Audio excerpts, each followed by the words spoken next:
Okay. Yeah, I forget. All right. Let's see. You and Josh as soon as I go to work. Carol is sick. Oh, she's got strep throat. Oh. And I don't need. Oh, Teresa's gonna join remotely. Let me text her. She might forget. I was texting her a little while ago and she knew that it was 6:30. Did she? Yeah. I'll mute and help her get on.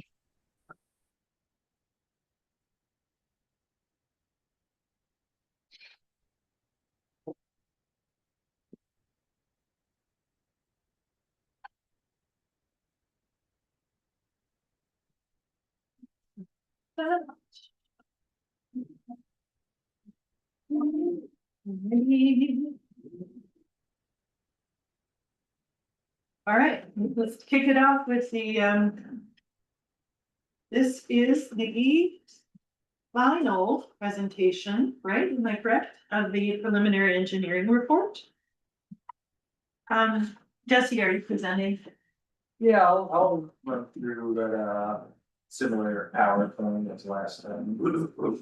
Okay, do you want to come over here? Is it easier? Yep, and then I sent it to Stacy, so let me know if are you able to open that, Stacy? You're muted, Stacy. Just by the Teresa. Oh, you're right. I saw her mouth moving.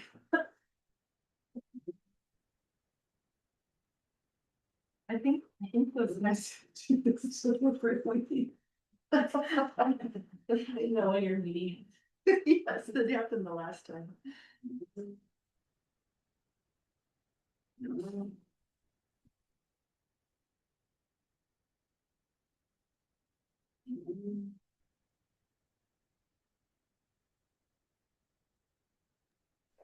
I'm sorry. That's okay. We All right, are forgot. you ready for me to share my screen? Yeah, you have Jesse's presentation. Yep. Can you see it? We can. Perfect. Just in case anybody wants. And we will use yours to take our time. Thank you.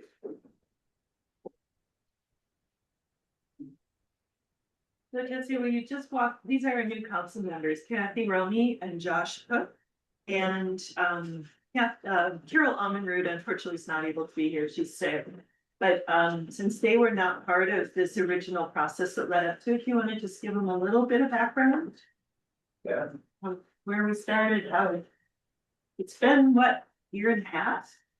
Paulette, you're free to join us at the table here if you like. Oh. I'm good. Okay. Why don't you bump over a chair or two? I'll stand up too. I'm gonna talk through some of the funding. Okay, excellent. Yeah. All right, so to catch you up, so Clyde Park hired us to write a water preliminary engineering report, PER as we call it. So we use these to serve as about a 20-year planning document for the community, let you know where your water system is, and where you need to go, and give you a roadmap for how to keep delivering safe, clean, reliable drinking water. PERs are real important in the state of Montana because it unlocks a bunch of different funding mechanisms. So if you have a PER on file, you can go for a variety of funding sources, including RGL, which is from DNRC, Department of Natural Resource Conservation, as well as Montana Coal Endowment Program, and a few others that I'll touch on at the end of this presentation, or I guess passing that off to Colette. But so we are just about at the about done with the PER, and then once what comes next is we will start writing grant applications. So in May, I believe it's May 5th, is RRGL will submit an application on behalf of Clyde Park, and then May 19th, right? Yeah, I actually think it's May 15th and May 15th and May 19th. We'll submit another one to Montana Coal Endowment Program with the hopes of securing new grant funds for improvements to the water system based off of what we found. Going through your system, going through your records for about the last year now, so. That's kind of the history of why we're here. Yeah, so we've already had it presented once or twice. Once. Once. We had a work session before. That's right, Yeah. yeah, work session and then this, and then, so this is like the final step so that we can close out the PER funding. And then proceed to get the funding for actually doing the work projects that have been identified in the PER. So Jesse, can you just answer a question maybe for these guys, but we did not have a PER previous. We had something. You had a 2008 amendment to a PER. Okay. But that was the last one. That one was done by. Pasha, maybe. Yeah. Yeah, it was. But I was just, cause the 20-year planning, I'm just kind of like, okay, like. Thinking back, we were due for a PER. Yeah. I mean, I'm on team PER for sure, but. I'm just kind of in case, it's like, well, did we have one of these or did we need one of these? And it sounds like we didn't really have like our concrete PER. And what we did have was almost outdated. Yeah, I don't. It was outdated. I mean, you have to have sort of a fresh. They won't take something that's too old for the grant application. Right. Because things change so much in that. Yeah, and when Jesse says it's a 20-year planning document, I'm Colette, by the way, I'm with Jesse here, I'm the project manager and work closely with Jesse, he's been doing all the heavy lifting on this. Project, and so I've just kind of worked alongside him, but so when Jesse says a 20-year planning period or a 20-year planning document, so any like recommendations made in the PER, we consider kind of some projected 20-year growth so that any recommendations or improvements you may implement will serve not just the people who are living here and using the water system today, but the long-term growth that you might see in your community. The document itself, however, really needs to be updated anytime you want to go for funding, because one of the key pieces of it, which we'll work through, is developing, not only identifying the issues and, developing the solutions or the alternatives to address the needs in your system, but also figuring out how much it's going to cost, what a project looks like, how much it's going to cost, and how you pay for it. And so, those types of things have to be updated, pretty regularly because things change or you'll make an improvement in your system. And so then that needs to be reflected. And so anytime you're going to apply for funding, if it's been 2 years since you last visited your PER, you're likely going to have to do an update. This was a heavier lift because it was so long ago. So we kind of started over and developed a new document, but there may be multiple phases of work that you could implement to improve your water system. And financially, that gets to be really challenging to do all at the same time. So you may, leverage the funding this cycle, and then in a couple of years, want to do another phase of improvements. And so you will want to reapply for additional funding for that next phase. And so at that time, you then update the document again. So it's kind of a living document that just, it kind of grows with you alongside you as you. And these things take so long because you have to hit the funding cycles. Yeah. At the right time. Yeah. And then, when you decide you're gonna do the work, then you have to go through all those steps, like to put out the bid process and then they have to, because it's sometimes weather dependent to get that work done, it just, this drags out. Okay, so with that, I'll go back through the presentation. Not much has changed since last time, but so this is the town of Clyde Parks water system improvement preliminary engineering report public meeting round 2. Could you hit the next one, Stacy? I'm not sure what our best. Can I do it? Oh, I had to hit it a few times. It wasn't working. Go ahead. Okay, so the town identified, why are we here? The town identified their water system needs. We're here to discuss those findings of what we found the system needs, go over the environmental assessment and take any public comments that we could address and include in this next one. So, as I alluded to earlier with the background, required by funding agencies, if you don't have a PER that's dated, you can't go for the MSEP, which could be anywhere from 500 to 750,000 of grant funding. And other agencies, you just can't access that funding unless you have a PBR on file for the system. We start by evaluating the existing conditions. We've come through a few times, talked with Bo, Brian, Sydney, Stacy, looked through everything that we can just to kind of see where the system is sitting at today and how we might be able to serve it and serve the community going forward to keep it within regulations, safe, and as low of cost as we can do for the community. So we do that by identifying a problem and then coming up with different alternatives to as solutions. We come up with cost estimates, funding scenarios, and then here we are to solicit public comment on if anybody has any other ideas or questions, concerns. And next slide, please, Stacy. So planning area for Clyde Park came up with a current population of 351, which we use to see what your water usage is now for per person, and then come up with a population growth. We, after conversations, felt like a 1% annual growth per year through the next 20 years get you to 428, which is our estimated design year population. So anything that we propose should be able to provide water for a town of the size of 428 plus people. Next one, Stacy. There's a map. I'm sure you all are pretty aware of what Clyde Park looks like, but here are some of the key components. So up here, I'll start. This is your primary water source, which is the Terry and O'Leary Springs. It's a series of 5 spring boxes that collect water through an underground spring.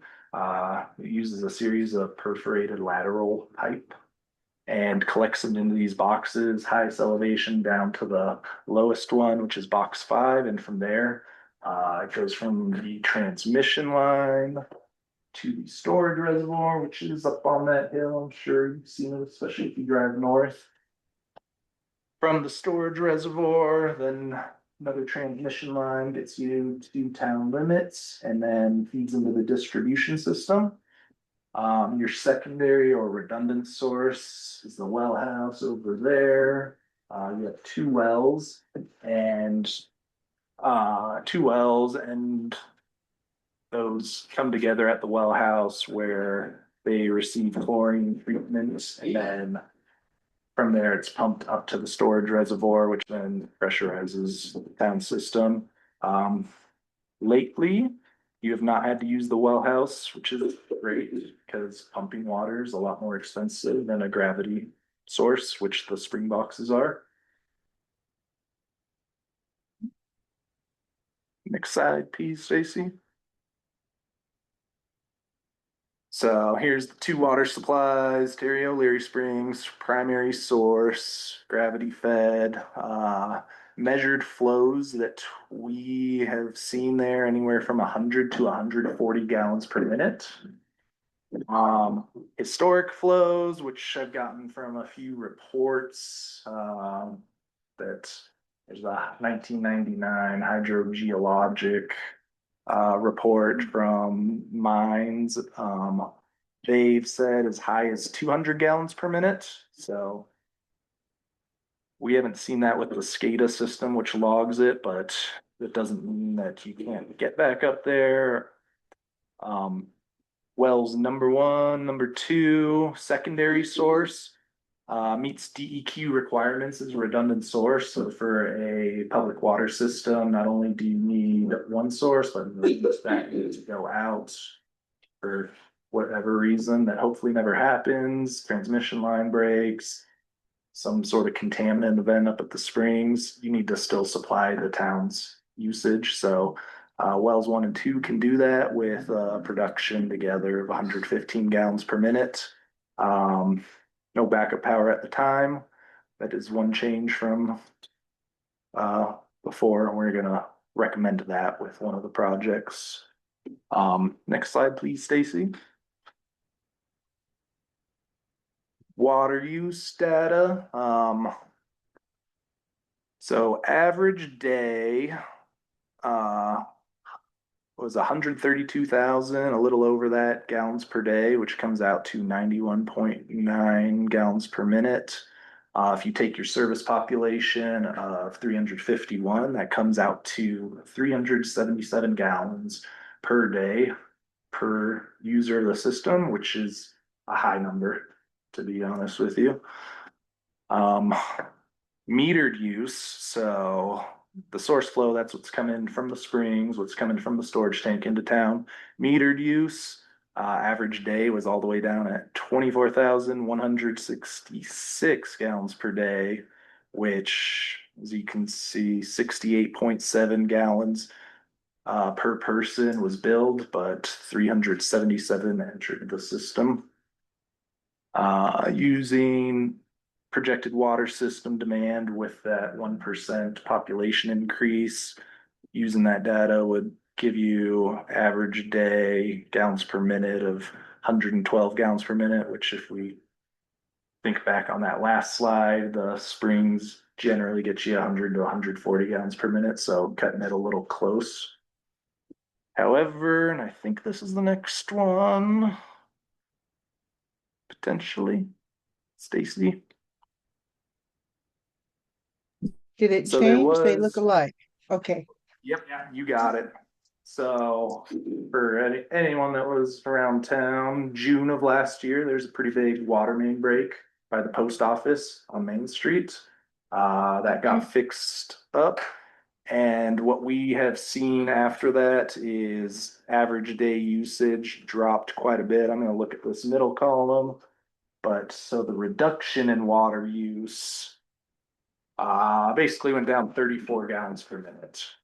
So fixing that meant that 34 gallons per minute was no longer being lost in the system, and it gives you per person usage of 140 gallons per person per day, which is more in line with what we see. Still a little high, but using that projected water system demand with population growth, that gets you to 101,000 gallons per day or 70.5 gallons per minute, which looks a lot better when you look at what your source flow is.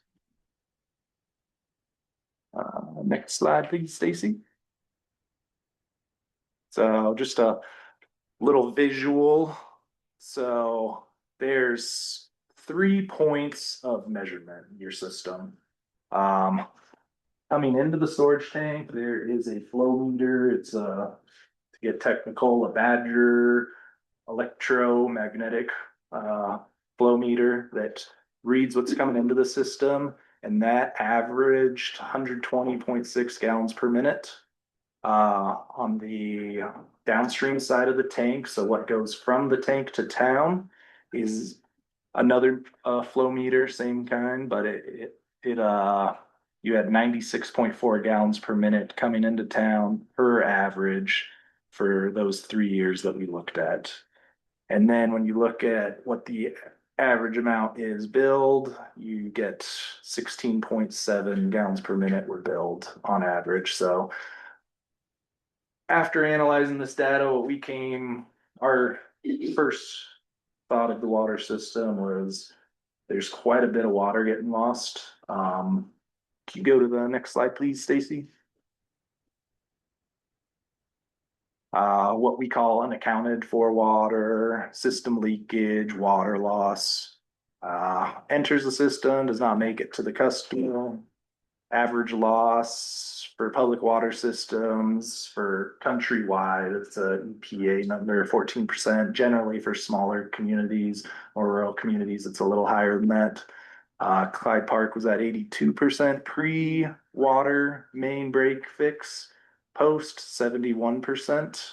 So either in the distribution system or going through the meters, whether the meter's not reading correctly, there's 71% of water that enters the system that we're still not sure exactly where it goes. We have an idea that it's probably in the distribution system leaking. Clyde Park has some pretty porous soils, so if you have a leak, it's gonna go down, not surface a lot, not pool. So it's gonna be pretty tough to find exactly where it is. You go to the next slide, please. Nope, that goes to that. Well, okay. So second main part of a water system, and by the way, if anybody has any question at any point, stop me and I can explain anything a little further. So you have your source, and then next main one is water storage. You need a water storage tank with any public water system, municipal system. So it's not just you're pulling and directly going into the system. You need some sort of buffer for safety. Generally, it's a water storage tank or reservoir. So you Clyde got a new water storage reservoir built in 2008 up on the hill just north of town a little bit. It's built next to the old 175,000 gallon storage tank, same property, very close by. We went up there when I came last year, checked everything out, went up there a few times. Gorgeous plot of land, by the way. Great views. Looked to be in good condition. That was corroborated by the town had a company Midco do a dive report. So they actually went in the tank, looked at it all, checked it against what like state regulations are, and their report came back and said that yeah, this water tank's in very good condition. Required capacity. So per DEQ, you need to have average day demand plus fire flow. Fire flow is pretty high for Clyde Park, but with the school there, required to have, I believe, is it two hours at 15, 2,500? Okay. So 2 hours at 2,500 gallons per minute, which comes up to 300,000 gallons that you should have on demand. That's a safety thing. That's a state regulation, and that's in the event of a fire. Fire department comes, they need hydrants to tap into and know that they are going to have that quantity of water so that they can reliably fight the fire. Yeah. Welcome.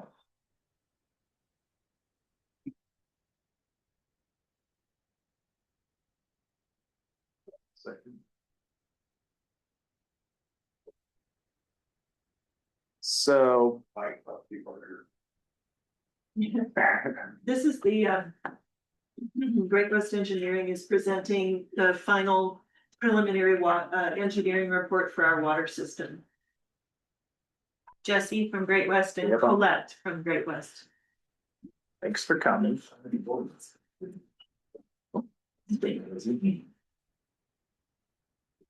How's it going? There we go. Yeah. Oh, there you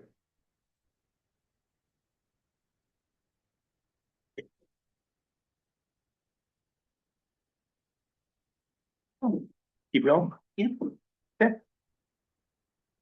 So with where you were, from data we'd seen, total storage required for the town to hit that average day demand plus fire flow would have been 432,000 gallons, which a little more than what your existing capacity was. If we run that out 20 years, that would bring you to 461, so short about 100,000 gallons of storage per regulations, which could necessitate upgrading the capacity of the storage tank or other ways, which I guess, spoiler suggests another way, which is reducing water loss to get you back in that number and within the key regulations.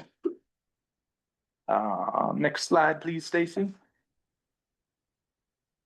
Then water treatment. So water treatment is, so you have two sources, spring source, well source.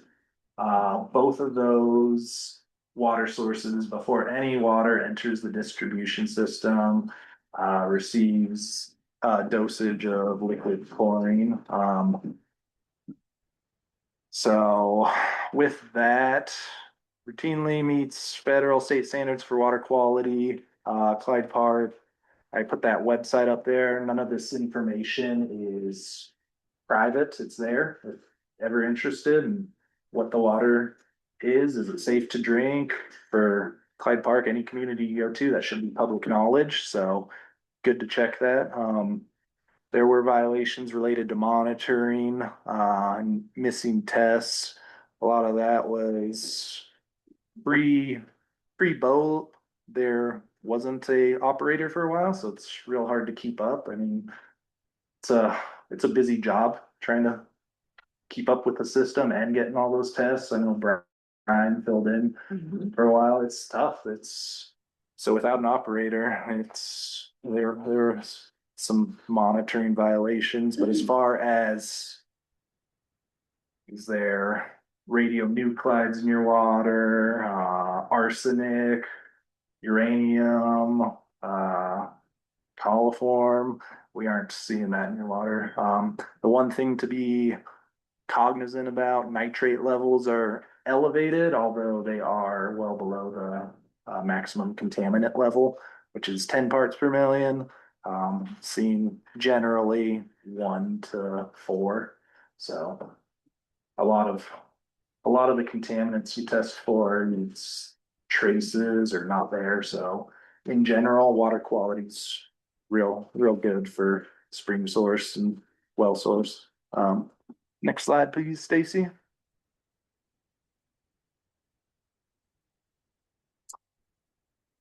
And then water distribution system shows up a little low here, but so you have 3 types of pipe in your system. You have cast iron, you have ductile iron, and you have PVC. PVC, it's generally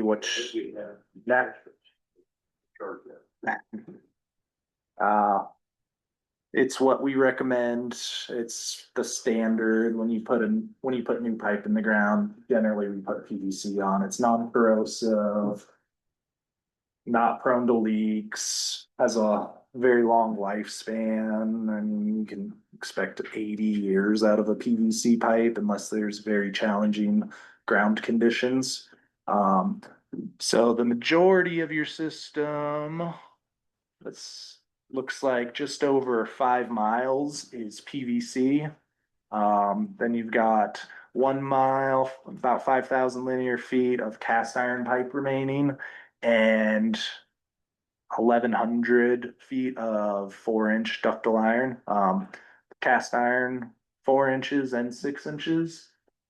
For a public distribution system, the Q standard is you need to have 6-inch pipes. 4-inch pipes just can't provide fire flow. So in the event that something goes up, if you try to tap into a hydrant off of a 4-inch line, you aren't going to get the flows that the fire department's going to want or that the state requires.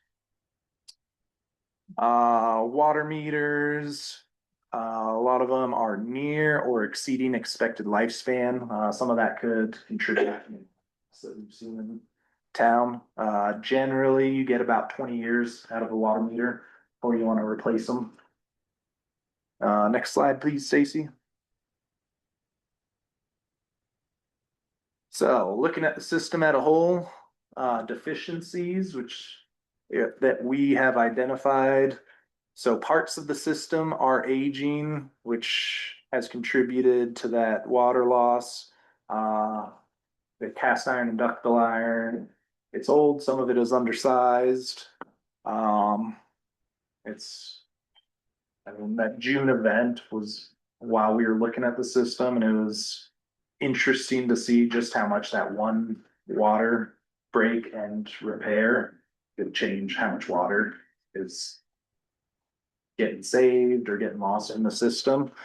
Um, when you have a break on a line, so that's the entire main line street along Highway 89. And I like to think of it kind of like a garden hose at your house. When you have one hole and you plug it, the water's going to find the next weakest spot and shoot out of there. So chances are in the future that line is same material, same construction method, same pipe bedding. Chances are in the future that'll have another break. Hopefully not for a while, but it just water's always going to find the weakest spot in the pipe. So high likelihood of additional breaks in that metal pipe in the system, increased potential for a backflow event. When you get a surge pressure in the water system, what it, whether it's groundwater or any contaminants can get sucked into the system. Generally, you only want water coming into the system from those controlled points, which is spring source, well source, where you have the chance to hit it with liquid chlorine and make sure it is safe for everyone to drink. So you want to prevent against any sort of outside water entering the system. Water supply, what we identified was some protection needed for the spring source, the transmission line that goes from the spring source, which is your primary water source, to town, aging, and we don't know of any leaks, but it could have some leaks right now. And if that were to go down, then you'd have to rely on the wells until a fix was found or until a leak was found and fixed. And pumping water is a lot more expensive to the town than using your high quality groundwater source, gravity source up at the springs. And then also what to go along with that, water supply protection at the well house, add a third level of redundancy in case in the absolute worst case scenario, something happened with the spring source, power outage in town. If both of those things happen right now, there'd be no way to get water to everyone that lives here. So backup power would be highly recommended, and also it is required by the state. So that would give you two fail safes in case to keep water service going to the users of town. And then water storage, insufficient storage at current water use based off of what we see. Next slide, please, Stacy. So looking at alternatives, alternatives basically is what are project options. So I'll start with supply. Going into this early on, well, I guess I'll start. No action is always a viable alternative. If you look at something and it makes the most sense to not do anything at this current time, that would be our recommendation. So for all of these, we like to look at no action because we don't always have to spend money. If it's maybe a small problem but doesn't need a project to fix it, then that is a viable path forward. But for the supply, we looked at no action, protection of the spring source flows, which I mentioned earlier. And then early on, we were thinking about identifying and maybe drilling new well locations. We didn't go into that in too much detail because from what we've seen, you do have two sources that can supply the town of Clyde Park for the 20-year future horizon. So next slide, please. Storage, we looked at no action, and then also a new 175,000 gallon storage tank. Next to the existing tank up on the hill, you have that footprint and still a building there, although it's getting aged a little bit, but if and when you ever do need more storage, that would be a great location to put an additional storage tank. Own the property, footprints there, it's at the right elevation so that when water's sitting there, it can pressurize the system. As far as I know and what I've seen, at all these meetings, nobody has said there's been a pressure or a problem with low water pressure in town. So we like that spot up on the hill. It's a great spot to have a storage tank if that day comes, which we don't recommend for this for now. That would be something to look at for a cost-effective way to up your storage. So for this, we chose the no action alternative. Next slide. Oh, you were quick on that. Nice, Stacy. Distribution system. We had some ideas. Leak detection. We know water's leaking. Should we spend the money to go try and find it? It's notoriously tricky to find leaks in a distribution system unless you can actually see them surface. So we thought about it, but we think that would be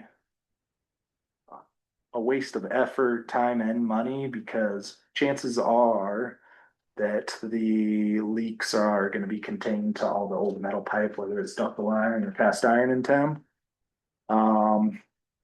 We looked at maybe just having a project to replace the water meters, but decided that that might make more sense to replace the water meters in the vicinity of where we label these D3, D4 replacement of 6-inch cast iron mains and the replacement of the 4-inch mains, which are the two projects that we decided to look at in detail. Next slide, please, Stacy. So preferred alternatives, like I mentioned before, storage, no action, water supply, protect the spring source, distribution, replace the 6-inch line, replace the 4-inch, and that's the metal lines in town. Next slide, please, Stacy.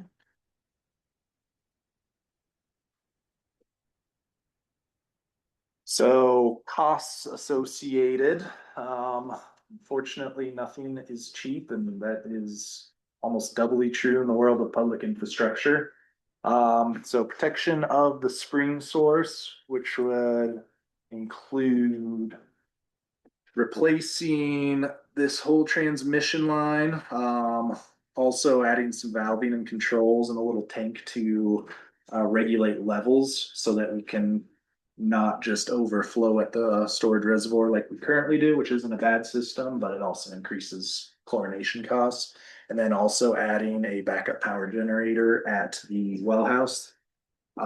Capital costs for that runs real close to $1 million even. Next slide, please, Stacy.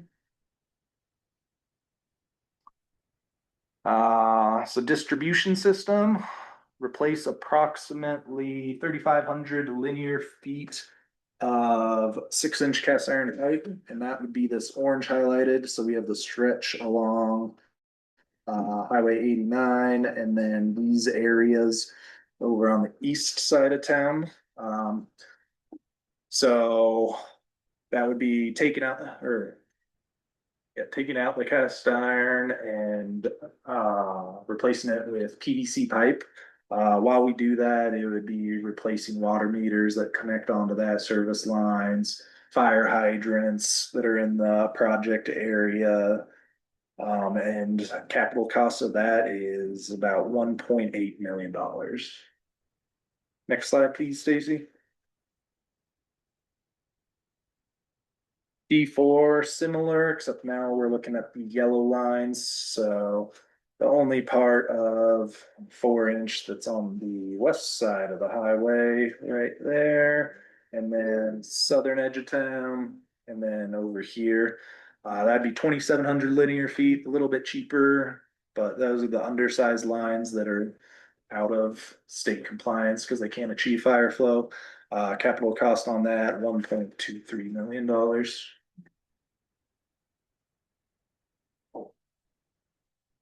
So funding strategies. You wanna go in? Your time to shine, Colette? You brought me around for some reason. Can I ask real quick, so if we're not in compliance, how long before we have to do something about that? I mean, what's the state do when you're not in compliance, I guess is what I want to know. It depends on what the compliance issue is. So like the storage situation, where based on current flows and the analysis Jesse did, DEQ is very unlikely to come in here and tell you to build another storage tank. Even with your undersized pipes, you know, they're not gonna come in. I mean, those are regulations that have evolved, you know, a whole lot since your system was constructed to begin with. Where DEQ will likely get involved is if you start having like water quality issues where public health and safety is impacted. So, yeah. So Jesse started talking big dollars there, 1.8 million, forget what the other one was, 1.2 million, you know, these projects are really expensive. And so one thing we try to work with communities on is helping you identify ways to, you know, minimize the financial impact to the people, you know, living in your community and using your water. So in order to do that, we need to leverage funds from, you know, the various state and federal funding agencies that are available to all of you. So one of the first things we do when we start talking about funding is to determine eligibility. And so you see up here something about target rate. And so the target rate is the term used by the Department of Commerce, which is how they calculate what they want to see your users paying. That's what they deem as, you know, your users paying as their fair share to maintain and operate your infrastructure. And so it's a percentage of your median household income based on, they're using American Community Data or survey data. So based on your MHI, because you only have a water system, they take 1.9%, I believe is the right percentage, of your MHI. And that is how they calculate what they want to, you know, what they consider that you're paying your fair share. So you have an MHI in Clyde Park of just over $57,000 a year. And so if you take that percentage of that amount and divide it by 12 to get a monthly rate, they want your rates to be at or above $67.45 per user per month. And so you guys, you know, we'll get to this in a minute, but you're above that. So that is what determines your eligibility for one of the main grant programs that Montana uses, and that's the Montana Co-Endowment Program. Jesse touched on it earlier in the evening. So, and then the low and moderate income is 52%. That's an eligibility criteria for another program called CDBG, Community Development Block Grant Program. So currently your average rate is around $87 a month. And so that puts you at roughly 129% of your target rate. And so with the Montana Co-Endowment Program, so this MSIP, RRGL, CDBG, we could write a book of acronyms, but those are three of the main grant funding programs available to you. So MSIP, Montana Co-Endowment Program, administered through the Department of Commerce. There's kind of three different tiers of eligibility. So if you're at 100% of your target rate, you qualify for $500,000. If you're between 100% and 125% of your target rate, you qualify for $625,000. And if you're at 150, or excuse me, you have to be at 125% or higher to qualify for $625,000. And then if you're at 150% of your target rate, you could get up to $750,000 in grant funds through that program. Their primary focus is public health and safety. So that's what they want to protect public health and safety in communities like Clyde Park. The Renewable Resource Grant and Loan Program is administered through the DNRC, and that's a $125,000 grant. That one focuses less on the financial side of things in terms of target rate, and they want to support projects that provide a renewable resource benefit. So that's kind of what their focus is. Community Development Block Grant Program is also administered through the our Department of Commerce in Montana, and they focus on serving low and moderate income folks. And so that number, 52% low and moderate income, means you are eligible. They want to see, they will serve communities that are 51% LMI or higher. And so those are kind of the eligibility. So you're eligible for all three of those programs. With your current rates, you're eligible for $625,000 through the MSEP program. They do consider it at the end of the project. So if your rates had to go up again, there's potential you could get up, but it's not like you want to be paying 150% of your recovery. So that's definitely not the goal. The goal is to keep that as low as possible. And then almost every project we work on in Montana, these infrastructure projects are incredibly expensive, as you saw in the cost estimates that Jesse provided you. And so they do require usually a loan component. And so there's two main loan programs that we work with. The state revolving fund is administered through the DEQ, and it's typically a 20-year loan term. There are elements of projects, some types of projects that they will extend to 30 or even 40 years. I think we did the analysis based on a 20-year loan. Is that correct? Yeah. So we could also look at extending that, particularly for pipe projects, all the way out to 40 years, which kind of eases the financial burden, today on people. 2.5% interest. They've held that interest rate for quite some time now. I think since I've been out of college, it's been always the same. So 2.5%. They do have a grant component. They're not really allowed to give grants, so they call it loan forgiveness. And so I believe you guys would be eligible for that given you're exceeding your target rate already. And so oftentimes you'll get, with the water SRF program, you'll get a 50-50 split with your loan and loan forgiveness. So you'll apply for a loan and then they'll forgive half of that at the end of the project, which is a nice grant, even though it's not really a grant. And then the other loan program is rural development. USDA rural development, they can offer a lot bigger grants often compared to the state revolving program. I believe we assumed a 45% grant in the funding scenarios. And so of the loan component of your project, we estimated that roughly 45%, and that's could come in the form of a grant, and the rest would be a low interest loan. And rural development is a 40-year loan term. The interest rate varies, but I believe with your current MHI, the interest rate as of today would be about 3%, but their interest rate changes, so we have to check that quarterly. It could change depending on when the project actually goes and you close on your loan. Yeah, I think that's about it for the different agencies. I think the important thing here is also these agencies have different matching requirements. So the Montana Endowment Program is a 50-50 split, so it's a dollar for dollar match. So for every dollar you take from Montana Endowment Program, you have to have a dollar matching that from a different agency or from local funds. And then CDBG is a 25% match requirement. The good thing is that they all work to match each other. So we usually don't have any problem meeting the match requirements. So yeah, any questions on all of those different agencies and where we're at? There's a lot there. So what we try to do is take our estimated costs for some recommended improvements and put together different funding scenarios to help determine how to leverage the funding to to best benefit the town of Clyde Park. And so in this first scenario, we looked at using the grant programs, MSEP, RRG, and CDBG, coupled with the state revolving fund program. We have a local contribution line item in there, and that's something we would ask for you all to look at and consider. The legislature, so all of these grants, I think one important note that I didn't make too, just so everybody understands, is these grants, particularly MSEP and RRGL, are tied to the legislature. So they come on a 2-year cycle. So we apply for grants in even years, and then the Department of Commerce or the DNRC reviews and ranks those through kind of the fall months. And then by the end of the year, we'll usually have some kind of idea of the rankings and where you might fall in comparison to other projects across the state.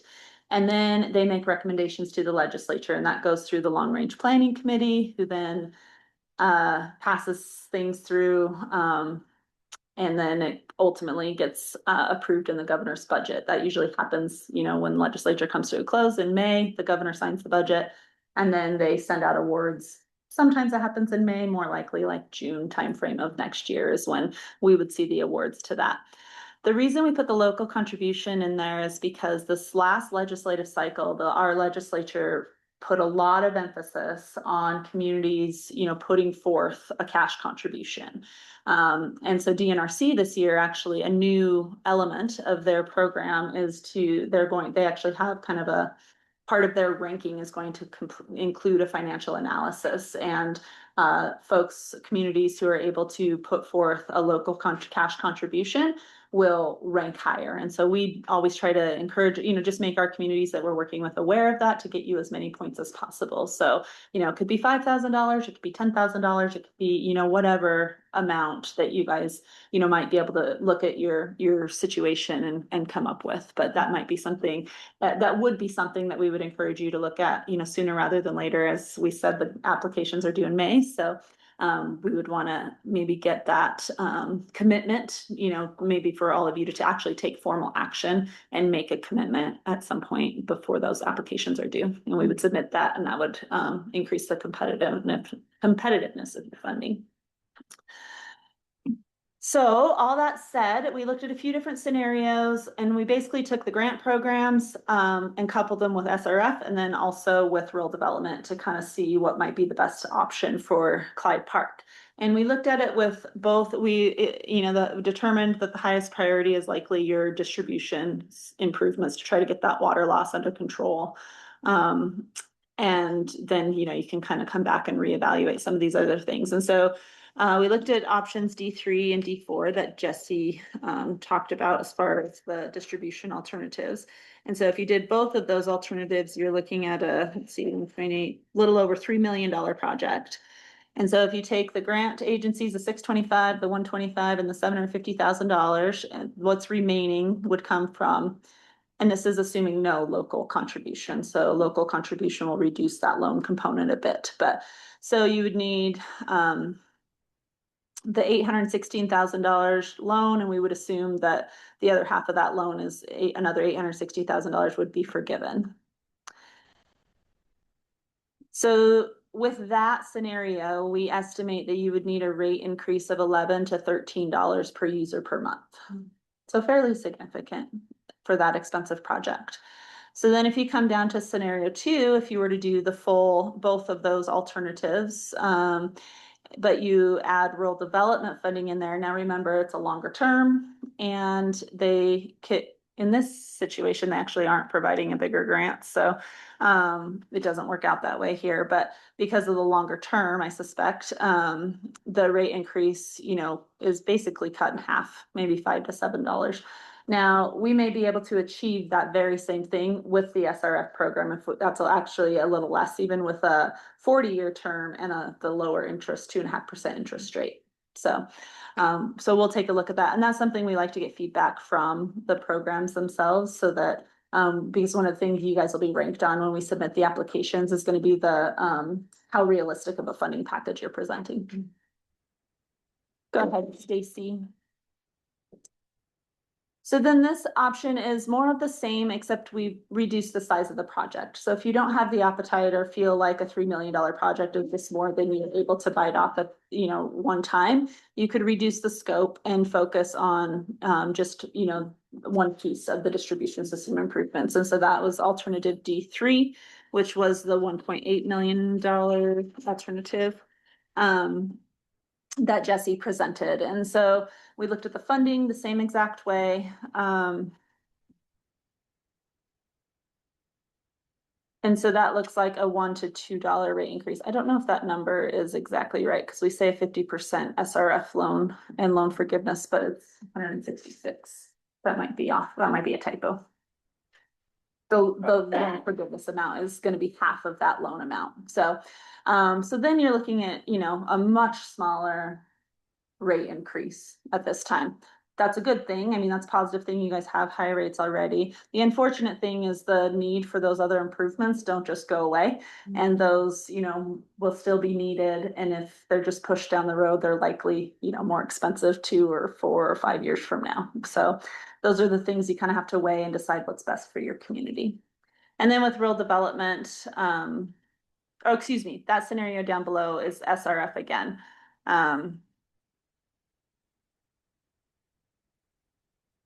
Yeah, I think these maybe got mixed up, but you can see here this $3 to $5 rate increase. So you're looking at somewhere in the range, with these other scenarios with a smaller project of $1 to $5. Compared to where we were at with those first couple scenarios with a larger project of, somewhere in the neighborhood of $7 to $14 or something like that. So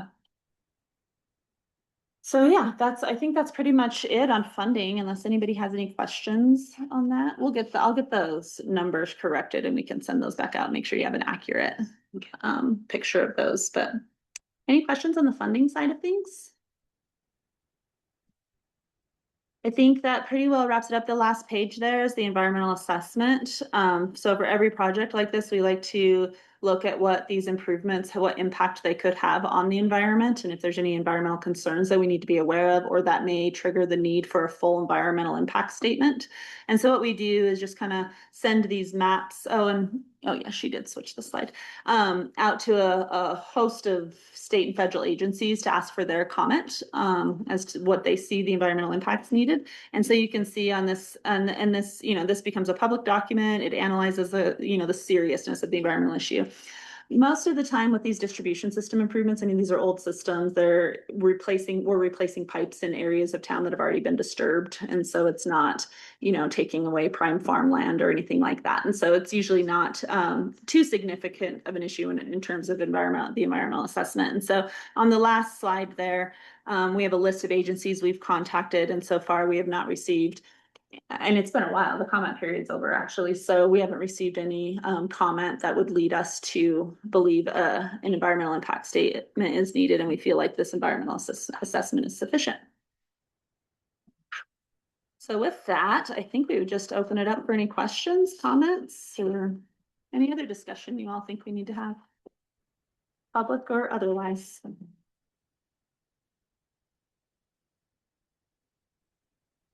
Anybody?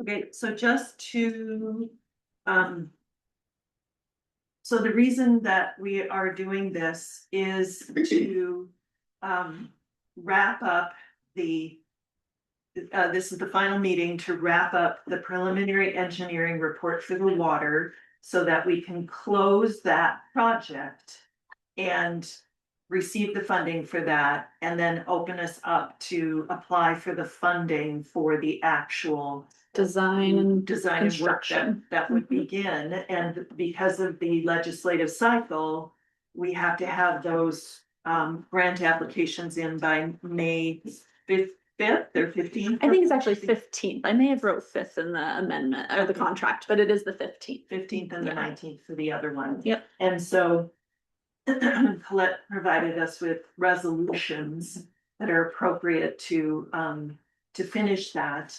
And then we, so I'll just read through these quickly, but they're included down in the consent agenda. So we can just do one approval of all of that. The other thing is that to apply for these grants, letters of support from the community would also be very helpful in order for us to rank higher and secure these grants. So we're putting out a request. Colette, is this something where we need individual letters, or can we do one letter and have multiple signatures? We have seen it done both ways. The feedback we get from the funding agencies is that individual letters are more meaningful. And so that would, they're more impactful. I mean, it could be, we've had handwritten notes on the back of a scratch piece of paper before. It doesn't have to be fancy, it doesn't have to be typed, it doesn't have to be long or anything like that. But any community members who are willing to support the water project and write a letter of support, if there's any businesses, the school, that goes a long ways with the funding agencies. Okay, yeah, so please consider just writing something. And do we need to, in those letters, specifically mention the CDBG or?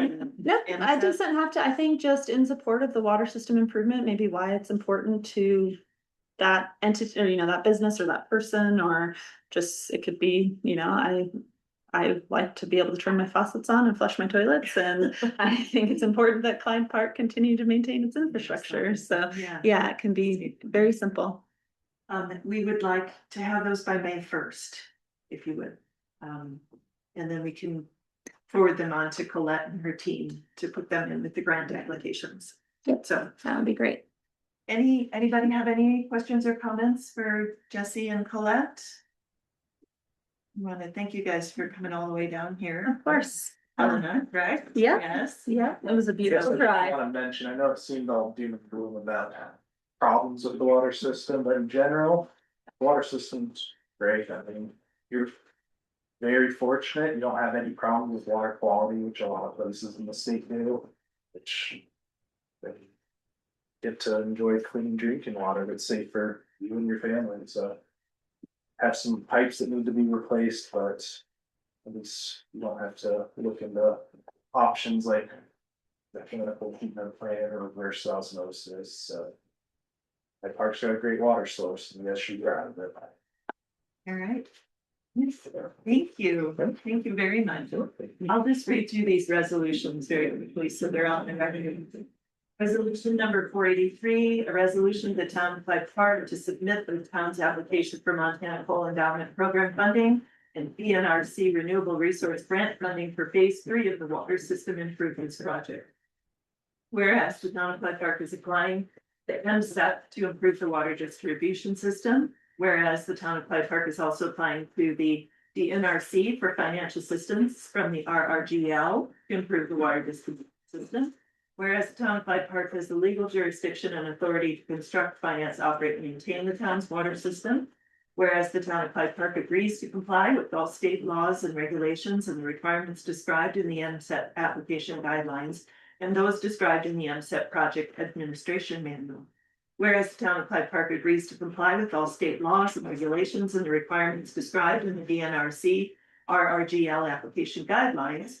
Whereas the town of Clyde Park commits to provide the amount of matching funds as proposed in the MSEP and DNRC applications.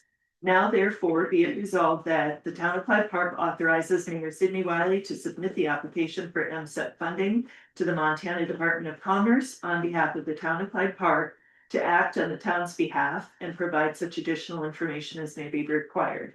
The town of Clyde Park authorizes Mayor Sidney Wiley to submit the application for RRGL funding to the Department of Natural Resources on behalf of the town of Clyde Park to act on the town's behalf and provide such additional information as may be required.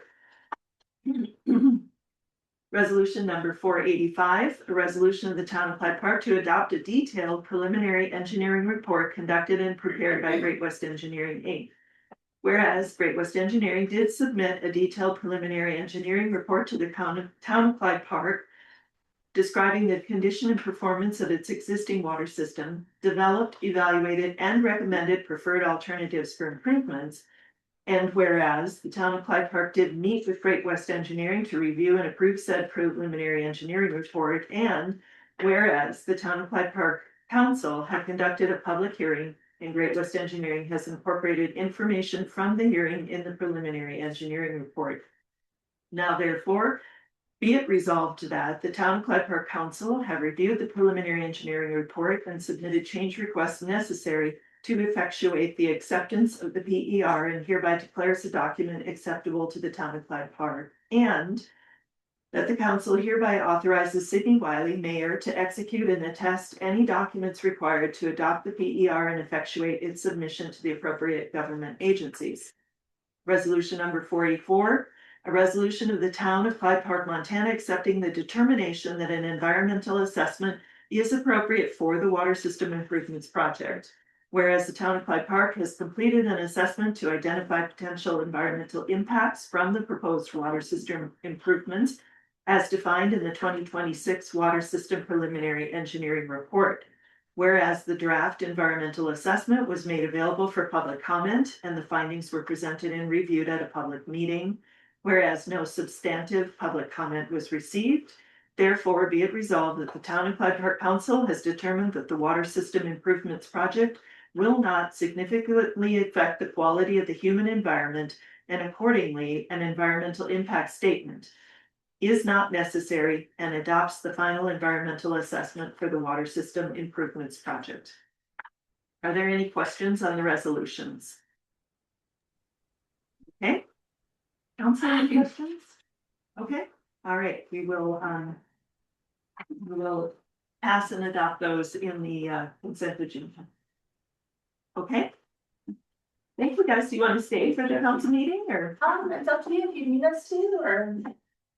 No, we're moving on to other things, so it's just if you're curious. We got a long drive. Thank you. Yeah, Thank you thanks, so yeah. much. Thanks. Hey. You're right, a little bit. Okay, let us begin the council meeting of April 2026. The meeting is called to order at 7:37 PM. For roll call. Luann? Mayor Sydney Wiley, Here. Clerk Treasurer Stacy Mills. She. Here. She's here. Thank you. CSO Bo Danish, Was you? Deputy Clerk Luann Barr here. Council members Brian Eckenrod, Here. Joshua Cook, Kathy Romy, Here. Teresa Sari, Here. and then Carol Allenroad is out sick. Yes. Right. Thank you. All right. Let us stand for the Pledge of Allegiance. I pledge allegiance to the flag of the United States of America and to the republic for which it stands, one nation, under God, indivisible, with liberty and justice for all.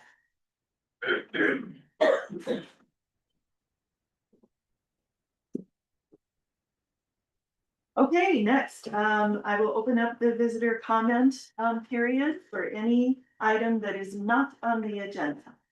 Feel free to step up to the podium, state your name and your address. Carl Williams, 204 3rd Avenue South. Doing some homework on different things after the last meeting with the petition. I have come across where we are in violation of resolution 310 along with MCA code 7-4-4401. There is a council member who is not a voting member of Park County and does not reside in Clyde Park. And I have the documents here. I have a list of all the registered voters in Clyde Park. And this person is not a registered voter in Clyde Park or Park County. And it has been verified by the clerk and recorder's office. Refund. And do you want to know who it is? It would be Brian Eckenrod. So, they technically means they're remove himself. We will look into it. Okay.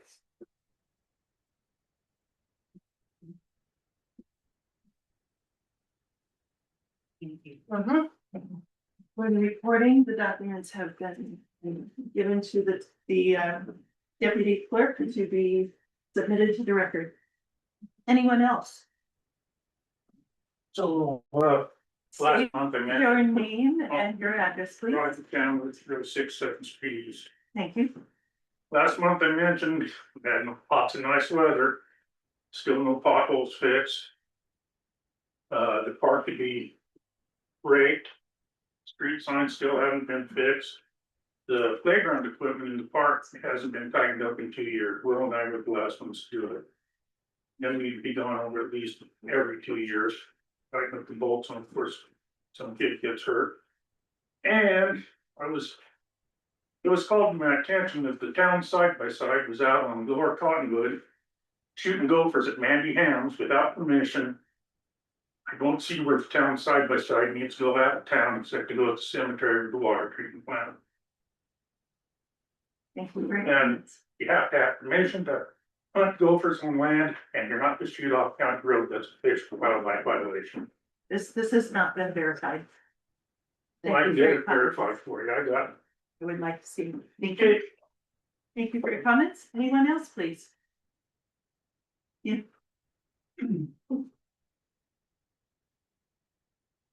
My name is Bill Sarrazin. Address is 7 Lower Cottonwood. I'm outside of the city, but I'm here on representing the newly formed cemetery board. And first of all, I'd like to address Stacy, the financial statement or whatever you gave Kathy this afternoon. Thank you very much. Very much appreciate that. So we're kind of looking for, so thank you. Okay, on behalf of the cemetery board, I guess we can all agree that 2/3 of that cemetery up there is owned by the city of Clyde Park, correct? Yeah, as far as, I mean, I don't know, obviously, the exact, but the other Yeah. piece of it is the Catholic Church, Yeah. right? Anyway, most of the board members, I've put it as finely as I can, are quite upset that you guys have just dumped this on us and are not helping us at all financially.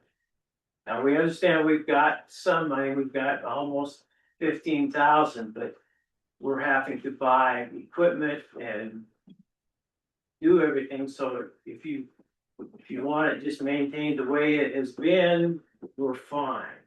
If we would like to see it improved like all of us on board does, we would greatly appreciate a little financial help, at least till we can get our feet on the ground. We're trying to go search for everything we can for donations, for funds, for grants. And it's not easy and it's time consuming stuff. And so we would, at this time, we're kind of asking if you would please consider giving us something for, we're not asking for $5,000 a year for the next 15 years, but anything will help until we can finally get things going. And we're applying for Give a Hoot. Well, it's going to, we decided we don't have enough time this year to get everything done for this year, so we're going to be another year to get everything we need to apply for that. And that's a lot of the other grants and stuff are like that. But there are, like I say, the members and some of the public are kind of surprised that we're not being funded at all by the city, and it is the city cemetery. So hopefully you will consider this in next meeting and help us out. We're coming up on budget season, and so it would be helpful if you could identify some amount, some Okay. justification, that would help, and the council can consider it as part of that would be my suggestion. All right, well, Consider that as. I have to start somewhere, so Mhm. this is where we start, so, okay. Thank you for your We'll have comments. something next week. Okay. All right, thank you.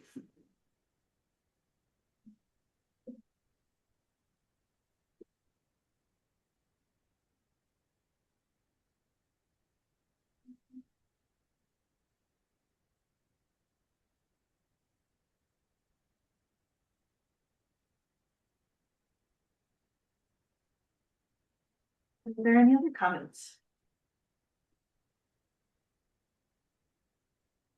Second call for comments?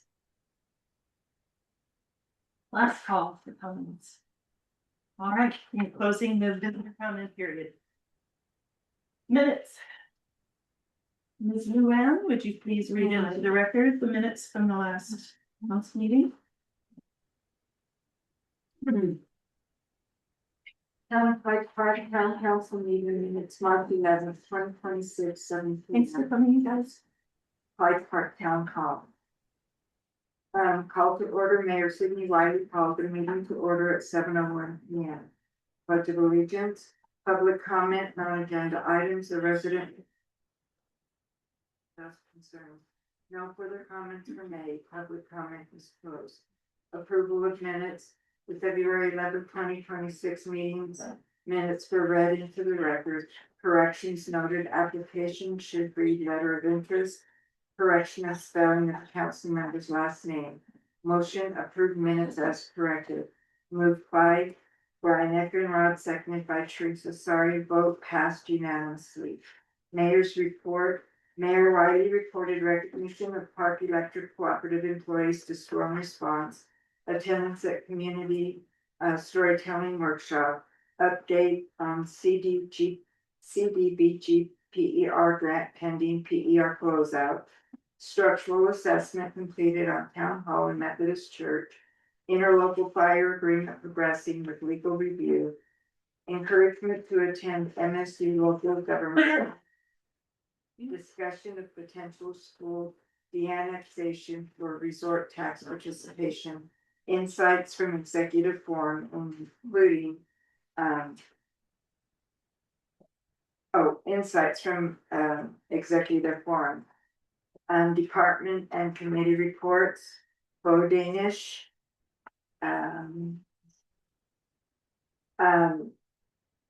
Chlorine level stabilized, compliance work to prevent water violations, ongoing issues, asbestos testing, out of state labs required, radium compliance in progress, inventory and organization improvements underway, continued maintenance of springs and infrastructure.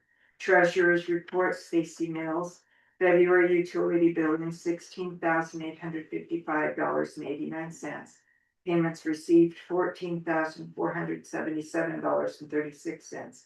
Ending balance $117,475.62. Grant reimbursements anticipated $85,000 total. ARPA and SLR closeout nearing completion. Budget and CIP preparation ongoing. Deputy Clerk report, Luann Barr, BMS pay users 21 to 22 accounts. Dog license notices sent 24 letters.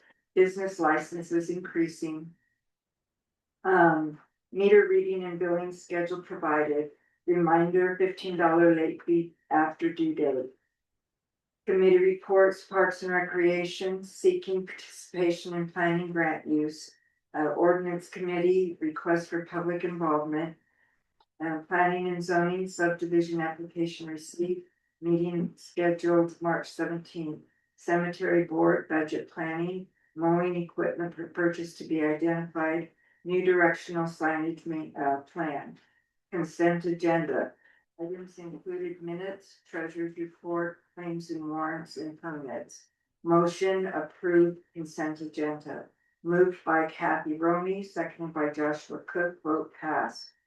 Unfinished business, Methodist Church property discussion, extensive decision held regarding potential purchase, public input and concerns, financial implications, alternative options for town hall.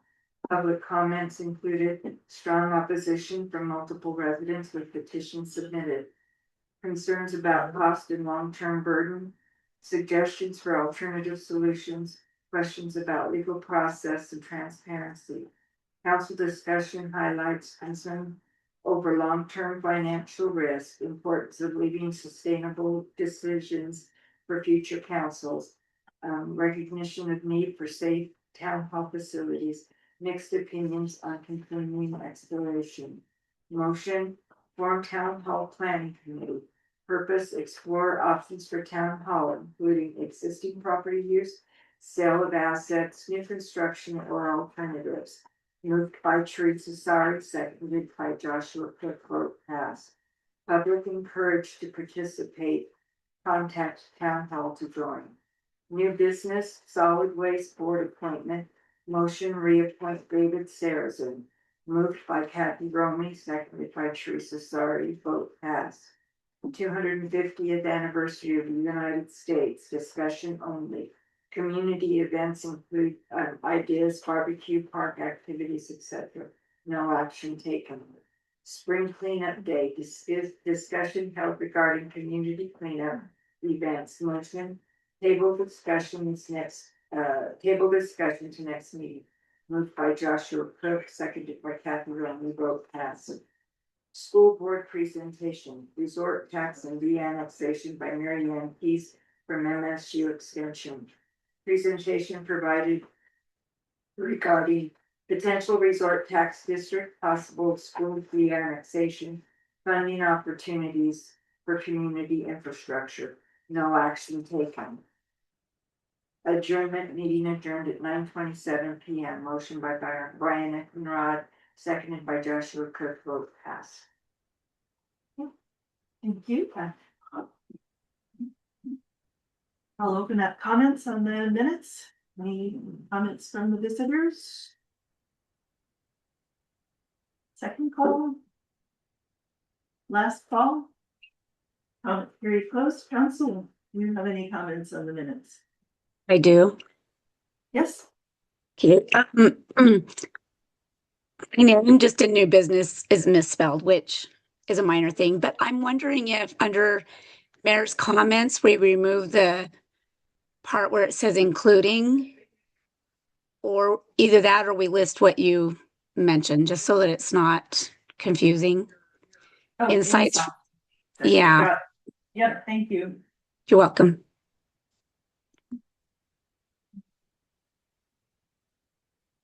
Anything else? Okay, thank you. Recognition, nothing has come forward. So mayor's announcements, requests for letters of support. I already went through that in the PR. Please consider helping us get that grant money. The CIP and budget prep. We're encouraging all to share thoughts about priorities for this year's goals for the budget and for the capital improvement plan, which is the long-term goals. Just submit those any way you like through the website, email us. That's all there. Drop them off in the box. Watch for the public hearings that will be coming around for the budget. Stacy will actually be here in person at the May meeting. Should be fun. The Who's town, paying for that trip? she's going to the conference in Billings, the annual clerks conference. So town's gonna put. The town always pays for the conference attendance. That's part of our education in the budget.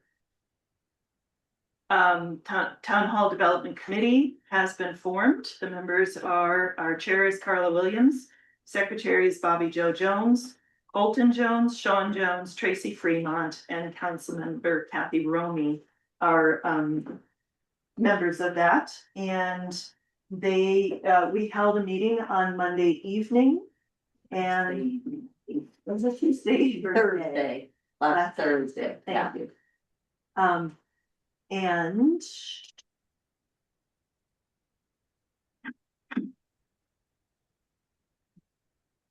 give a minute. Oh, I have You a have minute. minutes? You want to go ahead and just give us the overview?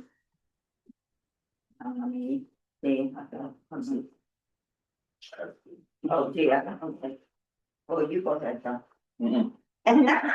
Okay, I need mine in here somewhere. So there was a call to order. The meeting was called to order at 6:02 PM by Mayor Sidney Wiley. Roll call attendees, Mayor Sidney Wiley, Councilmember Kathy Romy, Carla Williams, Tracy Fremont, Colton Jones, Sean Jones, Bobby Joe Jones. Committee organization, Mayor Wiley recommended the appointment of a committee chair and secretary. The chair is Carla Williams, the secretary is Bobby Joe Jones. Business items, Methodist Church purchase and consideration. Mayor Wiley provided an update regarding the potential purpose of the Methodist Church property. She reported that the realtor indicated the property would be placed on the market for public sale if the town of Clyde Park does not proceed with the buy-sell agreement. Mayor Wiley also relayed input from a former community member with longstanding ties to both the Methodist Church and the town of Clyde Park, who suggested the possibility of submitting an offer at approximately 10% of the asking price. Following extensive discussion, the committee determined that pursuing the purchase of the Methodist Church property is not in the best interest of the town of Clyde Park.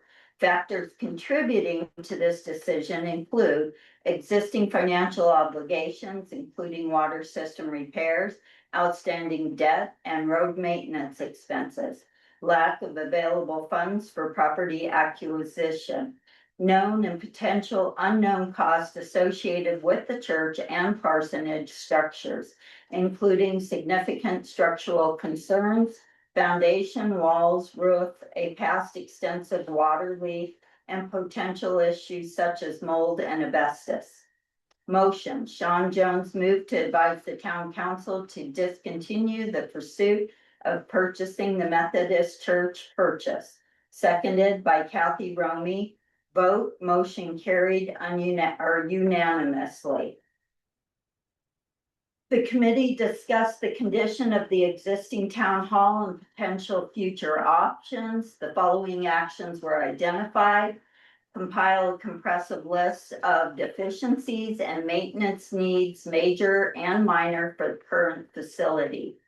Obtain preliminary repair cost estimates from local contractors, as a formal structural engineering assessment has not been conducted due to financial constraints. Develop a needs assessment for a potential new facility, including space requirements, number of rooms, and functional considerations. Explore the feasibility of constructing a new building on property currently owned by the town of Clyde Park. Investigate potential funding opportunities, including assistance through the Community Foundation, fundraising efforts, and private donations. Once a project scope and funding goals are established. The committee wants to be mindful of the taxpayers and avoiding any unnecessary increase in taxes or expenses while evaluating and pursuing potential options. Committee members will continue to evaluate these options and present findings at a future meeting. Adjournment motion was made by Tracy Fremont, seconded by Colton Jones. The meeting was adjourned at 7:30 p.m. Have we set the time for the next meeting? Not yet. No, we didn't. Oh, did we? Yes, I. No, yeah, that's right, April 14th. Oh, okay. At six, okay, thank you. Right here. Yep, thank you very much. Okay, a committee has also been formed for the Holiday Park basketball court. Replacement, the chair is Jason Fenton, secretary is Sydney Fenton, Grant Gilmore also participated, and Johnny, thank you. We met on Monday evening. Jason has the notes. Do you want to just give us the highlights on those notes? Josh, sorry. Yeah.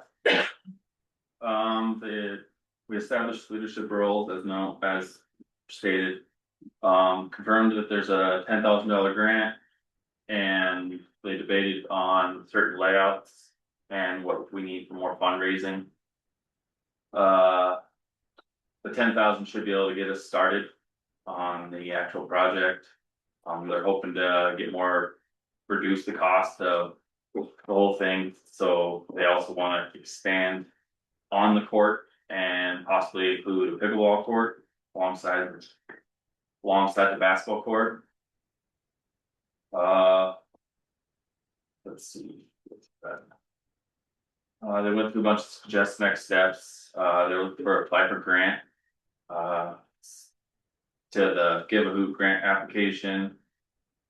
They're gonna reach out to tree dedication family to discuss to the tree dedication families to discuss relocation options. They're getting a concrete quote for the basketball and pickleball court, and looking at tree irrigation costs, estimate for moving them, and sprinkler line repairs. They're also going to do some research on the court material. They're going to talk to Big Timber about the surface, so that way we can make sure our court will hold up to Montana weather, and basically just all the other equipment that goes with the basketball court, what they're going to look into. They've got good ideas. Yeah, and Johnny Kaiser is going to provide donate the labor to put in the concrete, so it's just cost of materials. Mhm. And Graham Gilmore is going to do the excavation work and dealing with the sprinkler system and also for just cost of materials. So, yeah, that is rolling along finally. Happy to My say. comment, Justin. Yeah, I'll open the comments in just a Hey, moment. thanks, yeah. Thank you. Anyone interested in volunteering on these committees are encouraged to join, please. Contact the office, contact the mayor, contact the sheriff, or any committee member for more information. And finally, Ready Tech, a company called Ready Tech, has requested an easement agreement to run fiber optic lines in the town. A meeting with them and the town attorney is scheduled to learn more about it. So I will update you once that meeting happens and we see their plan and what they're planning to do.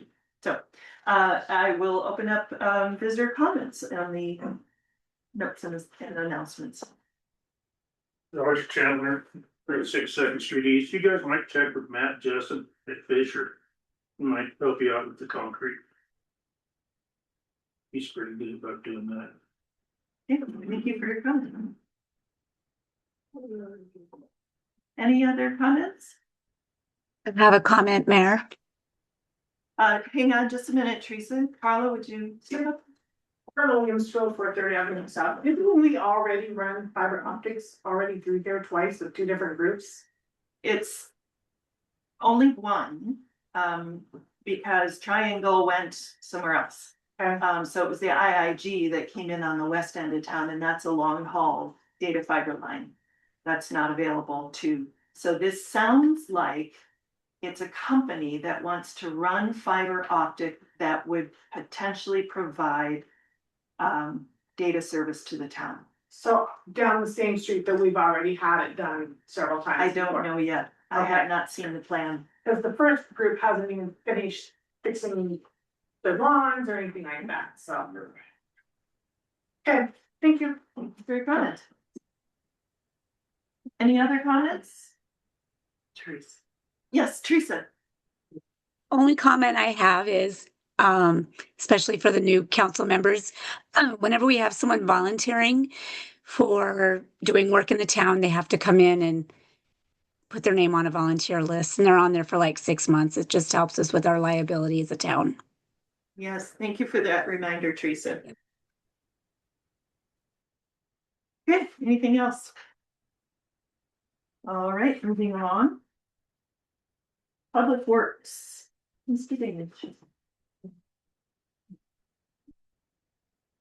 Still awaiting the samples for the last battery that I was doing last month. There's a couple more samples, including PFAS and the lead and copper that are coming up. We do have PFAS, which is a new one that has been put on us from DEQ that, from my knowledge, has not been enacted here before, and it's a twice a year. And it's a battery of them, so it requires a pretty lengthy process. The reservoir has still been topped out. We have not reduced any levels. The chlorine level is still treated at 0.3. And we have throughout the system in town, we're at 0.2, which is the bare minimum for DEQ standards. So that has not changed. We do have enough product to last for a good amount. I think another 2.5 months. We should be good before we need a refill of product there up at the reservoir. The excavations for the signs throughout town, they were going to require a bucket. I did get a hold of a one-man auger, and attempted myself to dig as many posts as I could, and I could not get more than 8 inches or so down due to the rock and composition of the ground underneath. Talking with Matt Hoganson, he suggested that a bucket would be best due to anything here due to the ground. Which is something we do not have. The auger I also had to rent, and it was not at all successful in getting it all. I brought up also with him the idea about grading on the gravel road. He did say that he could possibly get it done in May, depending upon council. And due to a lot of consistent issues we have along town on the gravel roads, I think they said last time it was done in June, but I do not remember myself. Maybe I wasn't here at the time. I think it's well due for it, but That's just my suggestion to you guys. Matt mentioned, although not to be held to it, he's looking at around 9,500 as a possible. If it doesn't take the 2 days, which he's thinking it would take, it would be a little bit cheaper. He would not have any availability until after May. With that, it was also brought to my attention that magnesium chloride may be ideal afterwards, and it would have to be within generally right after the day of would be preferred. He got me in contact with D&D Enterprises, who said that he would be willing if it's what the town wants. He's done it before, and I believe the last one was about a year ago by his recollection. Again, I don't remember. Maybe I wasn't here for it. He did say the general consensus is it's about 9,800 due to the price costs had gone up. So, he also had made mention after I did my own measurements of our gravel system and roads that would be needing for it if we're going to be doing the entire town. He mentioned that they do generally 1 to 1.3 miles worth. And this was set up by the people prior that had set this up for them. I had told him that with myself doing the measurements, now mind you, the roads aren't exactly uniform in Clyde Park, especially the gravel ones. But I was looking at approximately 11,352 square feet. That is what I calculated, which comes out to be 25,226 square yards. Based upon the application rate of magnesium chloride at 0.5 gallons per square yard, I was looking at 3.15 yards or miles is what needs to be in order to treat all of Clyde Park. Obviously, this would be a lot more cost than what has been done in the prior past, but I do notice that if the whole town is not being treated, only select streets, that may be why we're having as many issues as we're having with consistent potholes being rubbed in. So that's something that you guys may need to think about. If you want to do the grading, and if so, do you want to do the oiling afterwards for dust control and possible water management?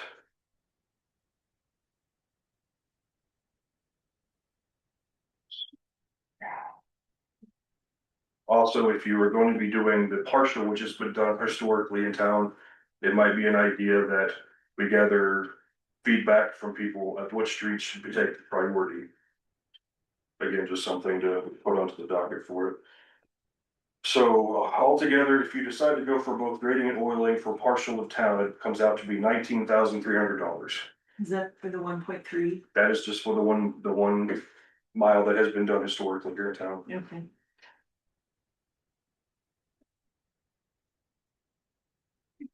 And there's still, I would like feedback from the council on the idea of when we get to replacing the water meters. I know we have some aged ones. If you would prefer to go back to the typical digital ones that we have out installed already, or the wireless remote ones that they have given us this last term. When I did an order, it came in from the same order number, but it seems that the technology has moved forward to that. So just something to think about whenever we decide to enact the meter replacements. That's all I did. All right. Are there any questions or comments? So our channel is 306 Street. I did the roads for the last 8 years.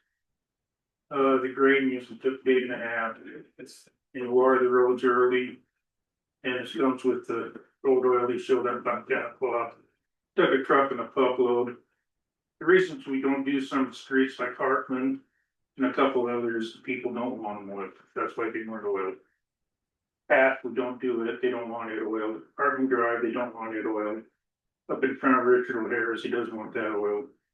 But usually a truck and a pup was enough to cover every road, whatever, in the alley behind the Atman and stuff. We could do 2 loops on a truck and a pup load, which I don't know how many gallons it was, but you look back on the last 8 years worth of records and you know. And yeah, that's. Thank you. Any other comments? Last call? Okay, thank you. We skip ordinances since Carol is not here today. Teresa, planning zoning subdivision. Right. I have the only one thing on my planning board report, and that is we're having a meeting April 21st at 7:30 p.m. We will be swearing in the board members, and we will be discussing our bylaws. I think what we'll be doing is changing our meeting time from 7:30 to 7. We're also having a presentation from Jerry Grabank from Montana League in Cities at that time. I will be attending remotely, so I do need to ask for a little help getting the meeting place set up before the meeting. Mary, I think I'll have to talk with you about that. Yeah, no worries. And that's it. Okay. Any questions? Cemetery board. Okay, so we had our meeting this morning, so I have no minutes to read. We just, mainly went over, give a hoot, decided probably wait till next year, get things in line, so that would be, easier to do. Veterans Memorial, talked about, which I guess in the treasurer's report that the claim warrant for paying for that will be okayed or voted on, however that works. We talked about the highway sign. Lori hadn't heard anything yet. Talked about the Catholic end of the cemetery. So trying to work out something there as well so that the whole cemetery can be worked on and not be partitioned off so much. Bill had a maintenance report. He poisoned gophers, talked about a new flag. Our cleanup date for that is May 16th. So if anybody wants to help, would be great. Let's see. We did vote on a lawnmower, which I see further on in the consent agenda will be voted on. I do have this, which is the bid price. They decided on a 48-inch Bradley CTX mower priced at $4,300 from Belgrade Sales and Service. Okay. So, that was pretty much the best deal for the best mower as well. Once that's approved, will you just, how do we, can you just send a check to them? Is that what you want, Bill? It's just a check to go to Belgrade? When we talk to them to say that we are ready to purchase them, we can ask them at that time. We may just be able to take it over as we get the Mower, yeah, take a check with it. Yeah. Okay, That's all right, yeah. Is that likely to happen before the next council meeting? probably will, yeah. Okay, Stacy, how do you wanna do that? Should we? I It's not need, I need a but- verbal approval from the council, motion made and or approved or denied over a specific amount that they're to spend. Okay, that's in our consent agenda, so we'll say 4,500 is the limit that Stacy's allowed to write a check for, is that correct? That covers it, Stacy? That's, if that's what they voted on. Yep, okay. All right, Okay. just added that to the consent agenda. Okay, and that pretty much wraps up. We decided to have our meetings the Wednesday before council meetings so that if we need to come forward to the council with anything, we're not on such a short time limit. So our next meeting is May 6th. Right.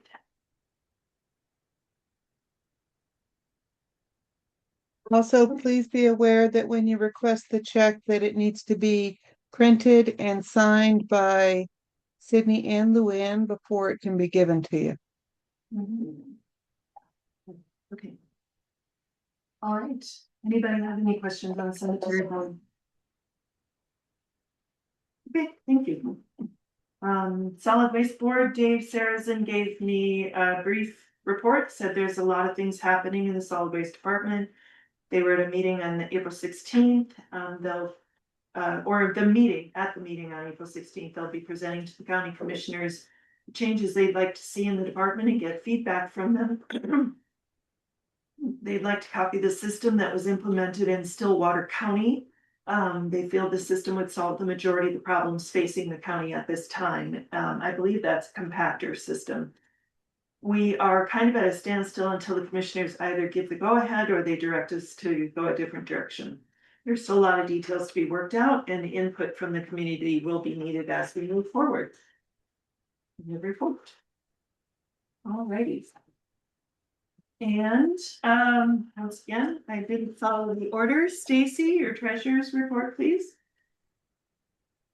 Sure, I was wondering if I was being forgotten. I kind of, you know. Treasurer's report, April 8th, 2026, utility billing. March, we billed 206 for $16,086.94. Received in March is $18,256.32. The general checking balance of the last statement was ended and began on this one with 117,475.62. Total credits this month were 37,485.75, with debits of 22,876.49. Our ending balance for March was $132,084.88. Verification, been working on the verification of an interlocal agreement coordination with Park County Sheriff's Office to get set for the budget for 2027. The town property and equipment insurance renewal has been processed. Rewriting the pump house analyzer installation, adding the $6,230 estimate for the SLIPA grant, and working on the preliminary fiscal year 2027 budget is in progress, coordinating with T-Mobile, the T priority that was approved last month to get that for the office, and preparing for the 2026 Municipal Institute. And if there are any elected officials that would like to attend, I need to know in order to get you registered for your 2 or 3 day attendance. I'm done. Thank you. Any questions on the treasurer's report? Comments? Second call? No? All right. And Luann, deputy clerk's report. Okay, water bills went out on March 25th. I sent out 206 water bills, with 12 of those being disconnect notices. The letter stated that the bill needed to be paid by today, April 8th, and for disconnect for tomorrow, April 9th. As of today, I have 8. Actually, 9 have paid, 2 have made arrangements, and so I have 1 for disconnect for tomorrow. The office is gonna be closed on this coming Thursday, well, not tomorrow, Thursday, but a week from Thursday, tomorrow, April 16th, and I'll be here on Friday the 17th. I just have my car's getting fixed. So, and then the office will be closed May 4th through 8th for the institute that Stacy and I are going to in Billings. And then we're gonna read the meters on Monday, April 20th, and because the 25th is over a weekend, I'll sit now the bills for this month on April 23rd. Okay, just business as usual. Sounds good. Any questions, comments on deputy treasurer's report? Okay. Moving along. Consent agenda. Council, you'll be approving in one lump the March minutes, the treasurer's report and claim warrants. The cemetery board's purchase of the lawnmower up to a maximum of $4,500. And the 3 resolutions that I read earlier during the preliminary engineering report. So I'll entertain a motion to approve the consent agenda as presented. You do have the option if you want to pull out any of these items for separate discussion. Okay, Does that 4,500 come out of the? Where did that come from? the cemetery budget. So like what Bill, I don't know if this is an appropriate time for this comment, but, did we mow, we used to mow up there with the town mower, correct? And that just got to be too much time getting the mower up there and getting it back, and I'm just trying to figure out I'm just thinking about Bill's comment about how the town can contribute. Does it make, I mean, cause we just bought a new mower. A year, a couple of years, 2 years ago, 3 years ago. I think it's a fairly new mower. The riding one, Yeah. probably 4 or 5 years. Geez, okay. When I stepped into the position, I was still doing the mowing up there. The issue was I could use the big tractor, which would make it up there on its own. I don't foresee riding the ride-on up there. And the trailer that was left back there, it didn't look like it was gonna really do much Oh, for the me to trailer. get it up that way. So I had to use what I could, so I did take the big John Deere that we had. The problem is the proximity between the stones, so I had to be very cautious about what I was getting, but I could get certain swaths of it. We had 2 lawnmowers, both of them were broken. One of them was stashed inside of here. The one that we had originally inside the warehouse I used, and it would not turn over. So I went to this one here, was able to use it a couple of times, and it wouldn't turn over. And I left it there at the shack. And the way I was able to get through with it is using the Bearcat that we also had in there that I could reliably get to start and run and would actually do most of the job. And that's whenever it was delegated to the cemetery board. Yeah. So no, we have no other lawnmower other than the ride-on and then the big John Deere. Cause I just remember when we were mowing, Diane would pull it up there with the trailer, which isn't operational anymore, right? And then she mostly weed whacked the spring boxes, but I feel like she kind of did that in a loop, if I remember correctly. I'm just trying to think of how they could keep that $4,500 in their account, but anyway, it was just a thought, but it doesn't sound like it's an option. So part of that is, it's grant money, if I'm correct, right? Part of it is, yeah. Donation and grant money. Is Oh, I what they're using to get it. Yeah, I'm all about it. I was just Yeah. trying to think if, the town. If you recall discussions prior, we have had to hire an additional part-time person during the summertime. Yeah. Because of the amount of mowing. Yeah. But as the water system, as water operator is requiring more and more. Yeah. As part of that, it's just becoming very difficult to do that. And so the cemetery board was formed to provide for the needs of the cemetery, whether that's hiring it out or, whatever. So to take that burden of mowing the cemetery off of the town, because unless we want to hire another person, Yeah, it's too I much. wasn't necessarily thinking that Bo would mow it. I was thinking that they would come get the mower if we had one. I guess I had thought that we had bought a new one, but now it's maybe we don't have that or. Anyway, I was just trying to think of some alternative. But that's up to the board. If that's what was decided on, then cool.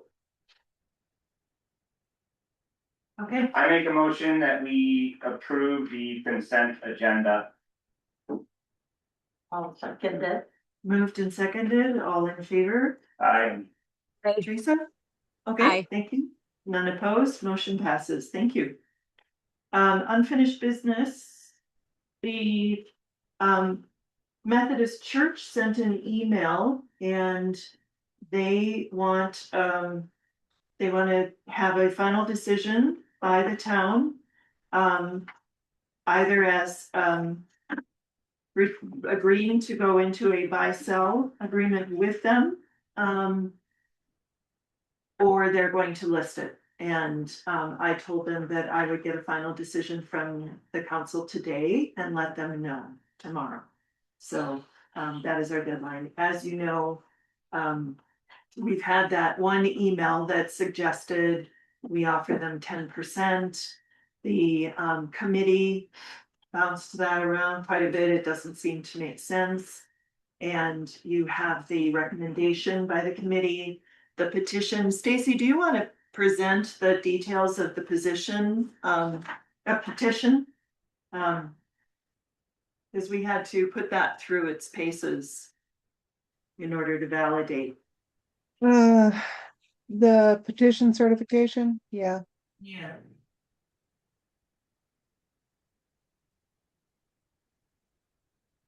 Um, Can you put that up on the screen? yes, I can. Give me a second. Are you able to see it? It's pretty tiny.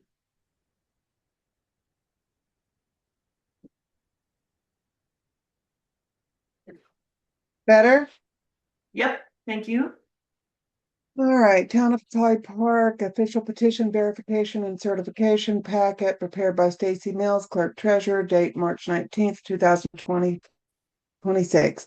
Certification statement, I, the undersigned Clerk Treasurer for the Town of Clyde Park, Montana, hereby certify attached petition has been reviewed and verified against the official registered voter list and no municipal boundaries to the town of Clyde Park. Each signature has been evaluated based on the following criteria. Registration status as an elector, residency within the incorporated city limits of Clyde Park, legibility and sufficiency of identifying information. This certification reflects a good faith and diligent review conducted to ensure compliance with applicable Montana law and municipal standards. Statutory requirement and threshold. Based on records from the most recent municipal election, the town of Clyde Park had a total registered electors of 192. Pursuant to Montana law, a petition of this nature must contain valid signatures from at least 15% of registered electors, required signatures rounded up to 29. Petition results summary. Category, valid signatures, registered in town, count 40. Invalid outside town limits, 3. Invalid not registered, 6 to 7. Unverifiable illegible, 12 to 13. Total lines reviewed, 62. Total valid signatures, 40. The petition submitted contains 40 valid signatures from registered electors residing within the town of Clyde Park. The statutory requirement for validity is 29 signatures. Final determination, the petition meets and exceeds the statutory requirement. Petition is valid. Clerk summary statement, public facing. Following a complete verification, a total of 192 registered electors were confirmed from the most recent municipal election. Montana law requires 15%, 29 signatures for petition validity. This petition contains 40 valid signatures, exceeding the requirement by 11 signatures. Therefore, the petition has been determined to be sufficient and valid under Montana law. Observations and note. During the verification process, several entries were identified that did not meet statutory requirements due to non-registration, non-residency, or insufficient identifying information. Additionally, one signature, while memorable, was attributed to Merrill Bunniger, who is known locally to be a canine resident. While Clyde Park proudly supports enthusiastic community participation in all forms, Montana law presently restricts the voting privileges to human electors. According to this signature was not included. Exhibit A, signature review, 62 entries, valid signatures are 41. Well, it's 40. I misprinted that. My apologies. The invalid signatures listed, invalid not registered, no match, 6 to 7 are listed here, and unverifiable illegible, 9 to 13. I have their addresses, could not read their signatures.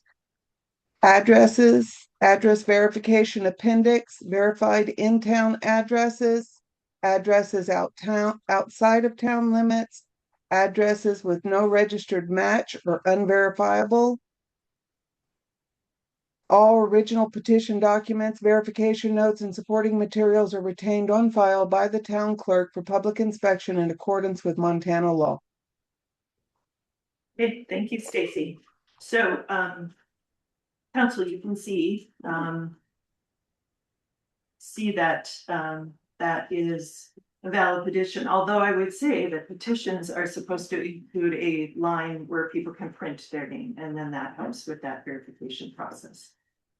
Okay, so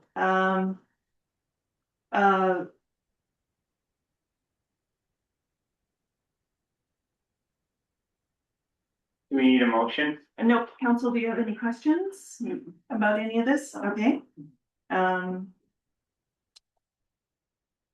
Public visitors, have any comments you'd like to share? Second call? Last call? Alrighty. Council, any discussion? I think it's pretty clear. Teresa? No comment at this time. Okay.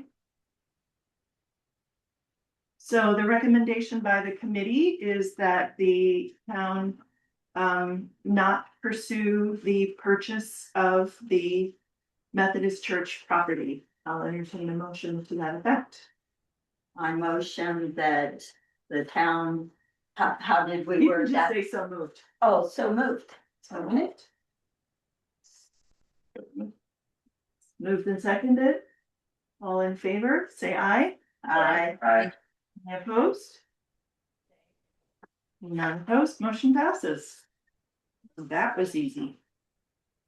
Okay, next, continue discussion of Independence Day 250th year. I will open this up to public comment right away.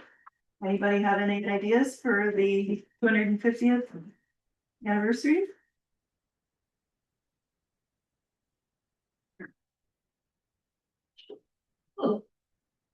No comments, no ideas. Council? I don't know, Tracy, didn't you bring up last time about like did you guys used to do a picnic over the 4th of July or, oh, that was cleanup day, okay, sorry. Yeah.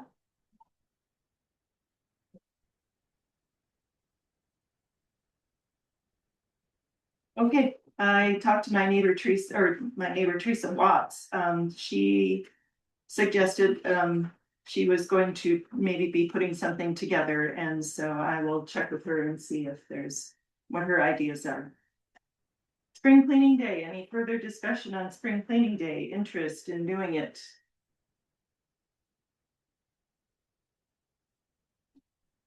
What a lively group. Okay. I know that they had mentioned that the high school was doing something. Do we know any of their dates?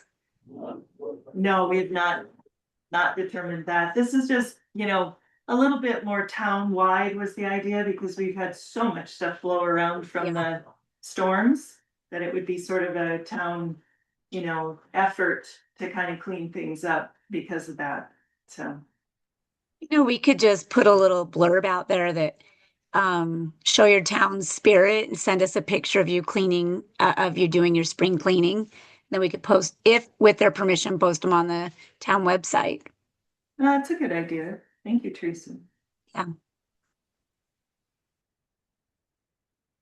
Any other comment or discussion?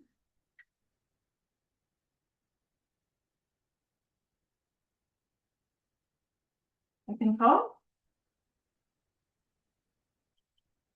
Last call. All right, no decision to be made. New business, I just put oiling the dirt streets on there because it had come up last year and there were some residents who were opposed to it. But in light of Bo's report and that the grading and oiling probably will not happen until later in May, I would propose that we just push that off to the next council meeting when we can gather some information and stuff for you guys to really look at and consider. I would perhaps get on their calendar. Just so we don't miss out on getting it done. I think we need to get on Hoganson's calendar. Right. Some of it has to do with timing with like if we get rain, right? That Yeah. helps. Usually we use the water truck, Oh, okay, so that's not Okay. important. Yeah, okay, just Yeah, draw the thank you. water out of the height. okay. Thank you. Can I have a motion to push that to the next agenda? I make a motion to push that to the next agenda. The oiling the dirt. The oiling the dirt streets to the next agenda. Motion made, Second that. motion seconded, all in favor? Aye. And opposed? Any other order of business? I'll entertain a motion to adjourn. I make a motion, we adjourn this meeting. That's everything. Made and seconded, meeting adjourned. Ta-da. Thank you all for coming. Thank you. Are we sticking around now? Work on capital improvement plan and goals. Get ready for budgeting, we're gonna have to get that in the next few months. So, that's all I have. Did you have something? You went there? No. Okay. You want me to stay? No. I just got to run to the restroom. We're done. Oh, we're not going to do training? I don't really have anything, just work on CIP and budget stuff and get ready to start putting our heads into that. Sounds great. Stacy. Good night. Thank you. Good night.